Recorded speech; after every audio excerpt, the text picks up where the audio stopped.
উনি দোকান রেখে চলে গেছে, তো সমস্যা। এটা আপনাদের দোকান? উনি আমাদের দেখে তাড়াহুড়ো করে কোন রকম ওই যে মার্চ 3 পর্যন্ত লাগছে, এই পাশে বাকি টুকু আর লিখতে পারে নাই। কাস্টমারের বাসায় গেছেন নাকি? হ্যাঁ, কাস্টমারের বাসায় গেছে। কাস্টমারের বাসা কি দোকান রেখে এমনি রেখে চলে যাবে? ওই ওরা ওই যে আমরা আছি তো আশেপাশে, এই জন্য আর কি এইভাবে মানে চলে যায়।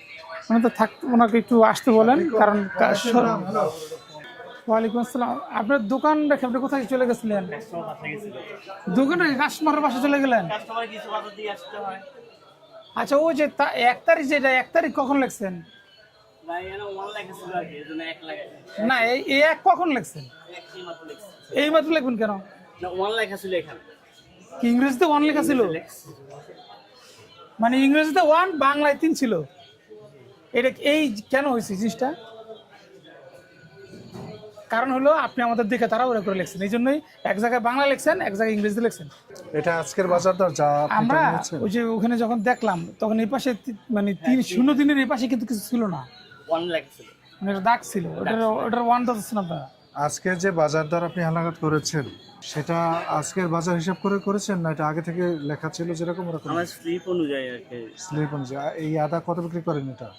এটা 150 টাকা। এটা দেশি আদা না? না, এটা কেরালা। কেরালা 150। ওখানে লেখা আছে কত? 130 টাকা। তাহলে কি হলো, আপনি বেশি দামে বিক্রি করতেছেন, ঠিক কি না? এটা অন্যায় না, অপরাধ না? জি। এটা কেন করতেছেন বলো? রসুন এটা কত বিক্রি করেন চায়নাটা? 210 টাকা বিক্রি করি। 210 টাকা বিক্রি করেন। আলু? আলু 15 টাকা। 15 টাকা। তো রসুনের দাম কিন্তু বাজারে আরো কমেছে, 180-এর মধ্যে আছে। এইটা 195 টাকা কিনে পড়ছে। এটা অনেক আগে কিনেছেন হয়তো, কিন্তু এখন দাম কমেছে, এখন কিনলে আপনি কম কিনতে পারবেন।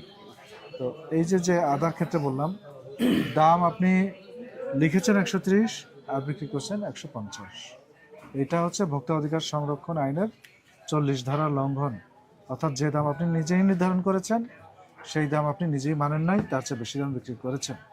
তো আপনাকে এই জন্য 2000 টাকা আজকে জরিমানা করা হবে।